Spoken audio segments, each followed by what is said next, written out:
Welcome to the 7th episode of the second season of the Brock the Buzzer podcast. I'm your host, Brock Kowalski, and this episode is called Difficult Roads Lead to Beautiful Destinations. What are we talking about in this episode? The Cavs overcoming Damian Lillard's 50 to beat the Blazers last night, the return of Ricky Rubio, what to expect Sunday from the Buffalo Bills against the Miami Dolphins, and a lot of racing news to conclude the show. Kevin Harvick has announced that he will retire at the end of the 2023 NASCAR season, and Kyle Larson, 2021 NASCAR Cup Series champion, lands an Indy 500 seat for the 2024 Indy 500 with Arrow McLaren SP. So, let's get right into the nitty-gritty of the show. First, Cavs overcome Lillard's 50 to beat the Blazers. On Thursday, the Cavs coming into Portland off a heartbreaking loss in Utah on Tuesday. We're trying to salvage this West Coast trip with a win in Portland.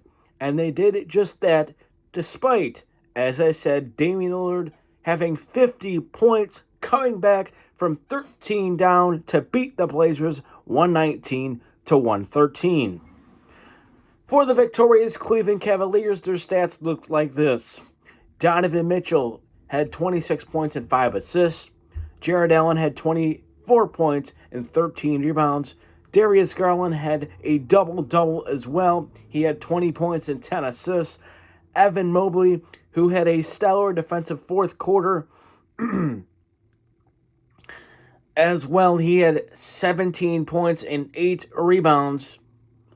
And Isaac Okoro had yet another strong start. That's relatively 3 games in a row. He's been really strong offensively for the Cavs. He had 11 points and 3 rebounds. For the Portland Trailblazers, Lillard had 50 points and 3 assists.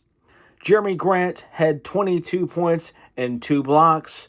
Anthony Simons had 15 points and 5 assists. And Yusuf Nurkic had a double-double, 12 points and 12 rebounds.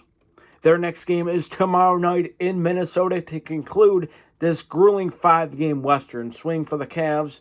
You can catch that game at 8 p.m. Eastern on Bally Sports Ohio and NBA League Pass. Now, let's go into the keys to victory. Clutch buckets by Garland and Mitchell late. Both Darius Garland and Donovan Mitchell had huge buckets to propel the Cavs late, as Mitchell had 18 of his 26 points in the second half, and every time that Lillard hit a shot to keep the reeling Blazers afloat in the fourth quarter, especially late, Garland or Mitchell would answer, followed by a Cavs defensive stop, particularly by Jared Allen and the aforementioned Evan Mobley. Speaking of Evan Mobley, here's more on him. Mobley's defensive masterpiece in the fourth. Another reason why the Cavs were able to come back in this one was the defensive play of Evan Mobley. It seemed like when the Cavs needed a stop in the fourth, Mobley was the one to provide it. And for 2 straight games, Mobley has been able to keep the Cavs in games with his defensive dominance. It doesn't matter whether it's a key rebound, a block shot, a great contest. Evan Mobley, especially these last 2 games in the fourth quarter, has been there at every step of the way. And if he continues to play like this, Evan Mobley will help propel these Cavs to many more wins this season. And finally, the Ricky Rubio effect. When the Cavs needed a jolt of energy, especially early in the third quarter, head coach J.B. Bickerstaff turned to the veteran Rubio, despite the fact that this was his first game in over a year due to his ACL injury. In total, Rubio in just 10 minutes had 9 points, hitting 2 key threes, especially in the third quarter, grabbing 3 boards, and having a plus-minus rating of a +6. And he even drew a charge against Yusuf Nurkic. More on Ricky Rubio. Last night, when Ricky Rubio made his long-awaited return from his injury early in the game, head coach David Bickerstaff showed his trust despite balancing a minutes restriction, and he came through in a major way, as I stated moments ago. Rubio looked phenomenal last night, showed he was in great shape, showed little to no rust, and had no hesitation to do whatever it took to help the Cavs win, and he certainly did that last night. And finally, what does this mean for the Cavs? This means they are legitimately one piece away. And who is that one piece? A two-way wing. We talked about it extensively in the last episode.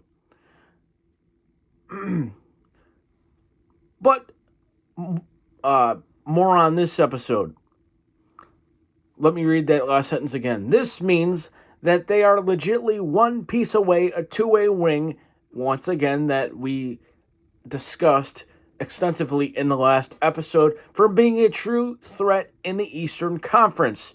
And trust me, the Cavs will find a way to get that piece at the upcoming trade deadline. The Cavs are now officially, especially with the return of Ricky Rubio, as Mark Jones would say, cooking with fish grease. And now to the category of the show that most of you are looking forward to. What to expect from the Bills on Sunday. I expect a jammed-packed Highmark Stadium and the Bills to dominate Skylar Thompson and the Miami Dolphins. The keys are simple, but there's 3 of them. I think the Bills first have to not turn the ball over. That means fumbling the football, Devin Singletary. That means not throwing interceptions in the red zone, Josh Allen, etc., etc., etc. Secondly, the Bills must dominate defensively, much like we saw in the second half against New England, something they are very, very capable of doing, and the Bills have dominated in stretches of games defensively all season long. And finally, to remain a multi-dimensional offense, whether it's the passing game to the wide receivers such as Stephon Diggs, Gabe Davis, Cole Beasley, who you will see on Sunday, Khalil Shakir, and so many more. Passing to Dawson Knox, especially on, his short little routes he usually runs, and he picks up yards after the catch, and so on and so forth. The checkdowns to the running backs, Devin Singletary, James Cook, which we know those guys are capable of doing. And finally, running the ball with the aforementioned Josh Allen, Devin Singletary, and James Cook. Now on to the Bills' injury updates. Safety Micah Hyde and wide receiver Jamison Crowder are off of IR, but either will play on Sunday. The most recent update we got on safety Damar Hamlin, as he has been released from Gates Medical Center in Buffalo and is recovering here in Buffalo with the guidance, obviously, of, team physicians and so on and so forth. And just maybe we might see a Damar Hamlin sighting on Sunday. If we do, it's going to add more fuel to the Bills' fire. Now, the only 2 players that the Bills have with an injury designation are as follows. Defensive tackle Jordan Phillips, shoulder, and wide receiver Isaiah McKenzie, hamstring, which also, or should I say both, did not practice this afternoon. And I think the McKenzie hamstring injury was a huge factor into why Cole Beasley was elevated to the Bills' 53-man roster this week. And my prediction for the final is this: the Bills will in fact dominate the Dolphins, win and advance to the divisional round of the NFL playoffs with a 35-10 win over the Dolphins. Now, on to the NASCAR portion of this episode. And stay tuned for a little rant on the NBA Slam Dunk Contest as well. Harvick to retire after 23, Larson lands Indy 500 seat. First, let's begin with the 2014 NASCAR Cup Series champion, Kevin Harvick. Harvick will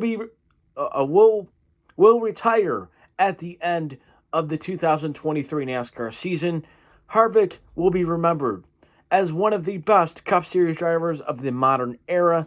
The 47-year-old Bakersfield, California native has amassed 60 Cup Series wins, 1 Daytona 500, 3 Brickyard 400s, 2 Coca-Cola 600s, and so much more. And here is a wild stat on Harvick. Of Harvick's 790 starts in the Cup Series, he has finished in the top 5 44% of the time since joining up with Ronnie Childress and SHR as a driver-crew chief tandem, which really shows these two were really meant for each other. As a matter of fact, Harvick was the one that hired Rodney Childress to be his crew chief, and the rest is history. Harvick will be remembered as forever a champion, a winner, a closer, and so much more. Congrats, Kevin, on one of the best NASCAR Cup Series careers that I've ever seen. And now the final scripted category of the episode: Larson lands Indy 500 seat. The moment that all American motorsports fans have been clamoring for, as it was announced yesterday, depending on when you are watching this video, that 2021 NASCAR Cup Series champion Kyle Larson will compete in the 2024 Indianapolis 500 for Aero McLaren SP.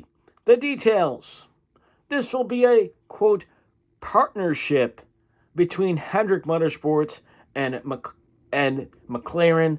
Larson's sponsor will be HendrickCars.com, his primary sponsor on his Cup Series car, and also he will be in a Chevrolet. It is unknown what number he will have for his Indianapolis 500 entry. What I think will happen: to prepare, Larson will have multiple tests in the Indy car, but not a race due to the grueling Cup Series schedule. And fast forward to May of 2024. Yes, I get it, it's 16 months away, but I think Larson will adapt like he's riding a bike and show that he is in fact the best American-born driver in the world today.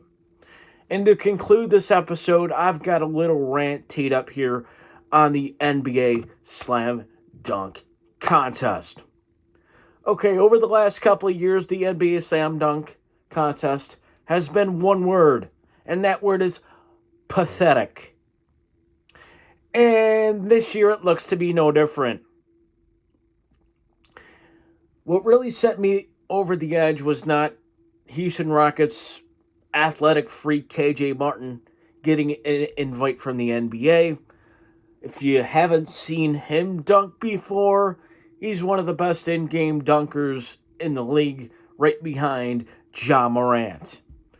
And also, the Trailblazers rookie Shaedon Sharpe is also entered into the slam dunk contest. He is a phenomenal dunker as well. But what really put me over the edge was this. NBA G Leaguer Mac McClung has now accepted the NBA's invite for the slam dunk contest. What the hell is that? Mac McClung, a guy who's played in not even 10 NBA games, deserves a slam dunk contest spot? He's proven nothing. Yes, he's famous. Oh, yeah, whatever. I never knew who Mac McClung was until he was a Laker last year. Had no idea who the dude was. No clue. And you're putting this clown in this slam dunk contest, and you wonder why every All-Star weekend it has been the most slammed in terms of negative or negativity when it comes to All-Star Saturday Night, where they have the skills competition, the three-point contest, and so much more. Why? What's the reason? I understand the NBA is trying to get the G League more involved because the G League showcase and so much more, blah, blah, blah, blah, blah. But why is Mac McClung in the NBA Slam Dunk Contest? That's what the young fans look forward to on All-Star Saturday Night. They don't know who Mac McClung is. They don't know who KJ Martin is. They don't know who Shaedon Sharpe is. Give me some actual players. I know Ja Morant's probably never going to accept an invitation to a slam dunk contest. Maybe like a guy like Gary Payton, a guy who just won a championship last year. Maybe, I don't know. I mean, just a more noteworthy player than Mac McClung. I don't understand it. It's a joke. I'll spell it out for you, NBA. It's a Joke that Mac McClung even got a damn invite to this thing. It's a joke. Enough said.